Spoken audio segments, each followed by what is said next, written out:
Raise your hand if you ever use a projector to cut out a pattern. What about in a language you don't speak?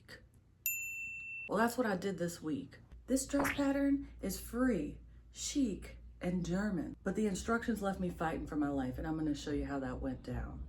This website is called Initiative Handarbeit. Handarbeit meaning handmade. Y'all, there's so many good patterns on here, both for knitting and sewing. So what I had to do was, from my browser, I translated the site to English, clicked the free instructions tab, then selected for ladies, product type dress, and technology sew.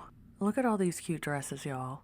I scrolled down and found the summer blue and white dress. I absolutely love this one. I think it looks really classy, and I actually happened to find a perfect sheet for it, like a week ago at the thrift. Is that not crazy? But anywho, yeah, I downloaded the pattern, and shocker, the whole thing was in German.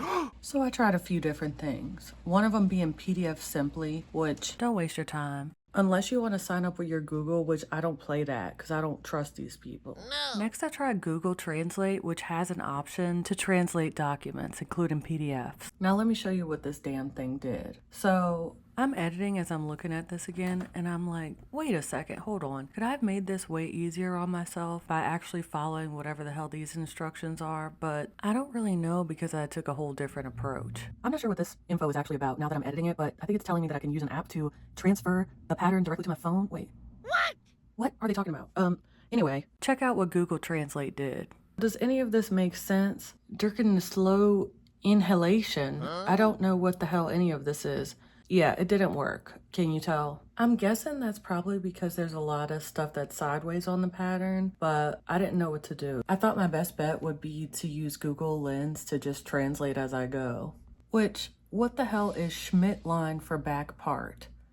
And chives. What? Now, I didn't want no onion in there, but it was time to get started. I had wasted enough time. So I got to calibrating my projector on my mat, and I used AirPlay to connect it to my iPad.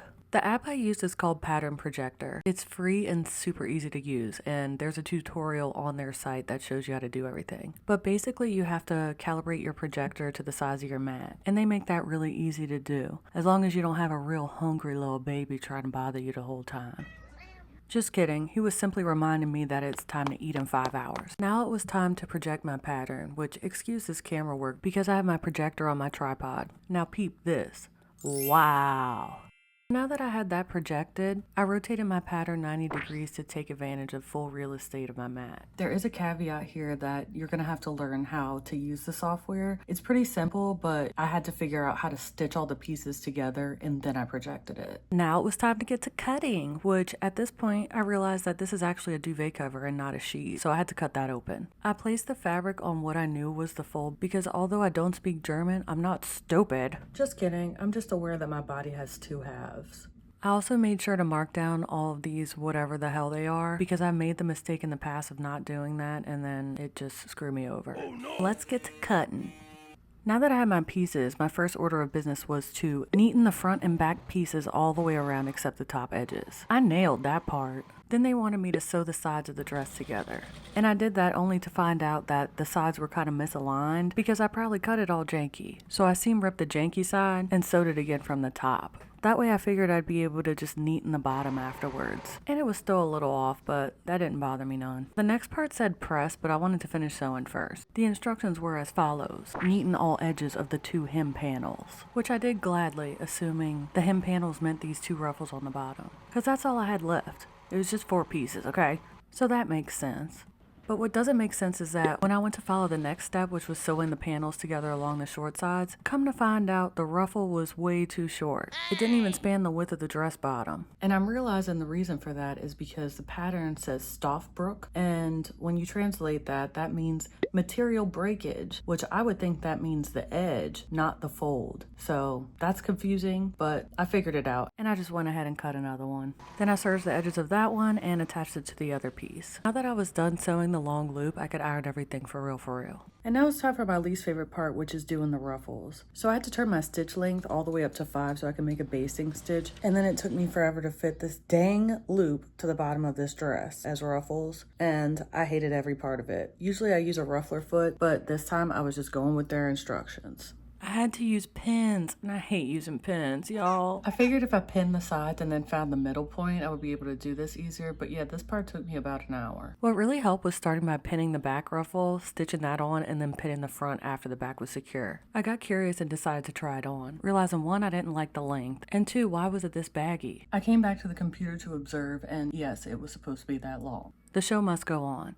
So the next part was to bind the front neckline with binding, which they called for navy blue, but all I had was black, and I thought about using this blue, but I much preferred the dark contrast in the photo, so I went with black. This part I had to read back about 11 times because it was confusing as hell. But the main idea was to open the binding, pin the raw edge, good sides together to the edge of the fabric, stitch in the fold, and then iron the seam allowance flat, then pull the other side of the binding to the wrong side of the fabric and stitch it on the good side. Well, that was a lot, but look how good it came out. Whoa. And what about the back, and what were these lines for? The next step was to gather the edges slightly at the sides to prevent them from gaping, but I feel like they left something out because I distinctly remember there being pleats in the back. Honestly, right here, I just made something up because I don't know, they just left this whole part out. What the hell, y'all? Good thing I'm quick on my feet because I stitched it down hoping for the best and it actually came out good. Yeah. I tried it on again and to my not surprise, the boobs were gaping like crazy, and I guess this is what they meant by gather the sides to prevent from gaping. I was not familiar with this technique at all, but I decided I'd give it a try. But to be honest, that technique really didn't make sense to me, so I just decided to add some bust darts.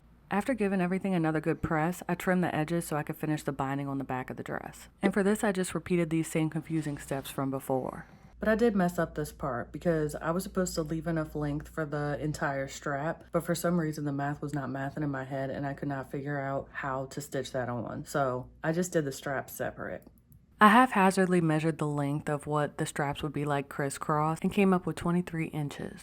Then I ironed shut double that, stitched it into a strap, and cut it in half. If you're going to make this dress in the janky way I did, make sure you leave a little length at the top of the bust binding because I had a lot of trouble with this. But anyway, I hemmed those down and attached the straps at the front. I then tried it on and got my sweetheart to help me clip the back straps in place, which I tacked on hoping that I was now finished. But I wasn't. Because y'all, the gaping of the boobs was a big problem for me. The back looked great, but I just wish that they had better instructions on how to deal with the boobs. So I tried a halter top, still gaping. Then I tried whatever the hell this is, still gaping.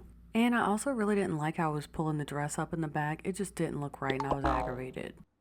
So I went back to the original plan, figuring it could just be a nightgown, I don't know. But I still didn't like this length for me, so I went ahead and clipped it and then cut off the excess. I serged the edge and decided I was way happier with this length, partially because I want my little shoesies to show. But yeah, I hemmed the bottom under and I never figured out a good solution to the boob problem besides wearing a strapless bra, which I keep having to pull down. So that's irritating as hell, but other than that, I think it came out pretty good.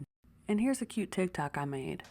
Now, if anybody has any tips on how I could have done this better, that would be greatly appreciated. And if you don't, that's fine too, friend. But if you did like my content, please like, comment, and subscribe. I appreciate y'all. I have more videos coming soon. Thanks.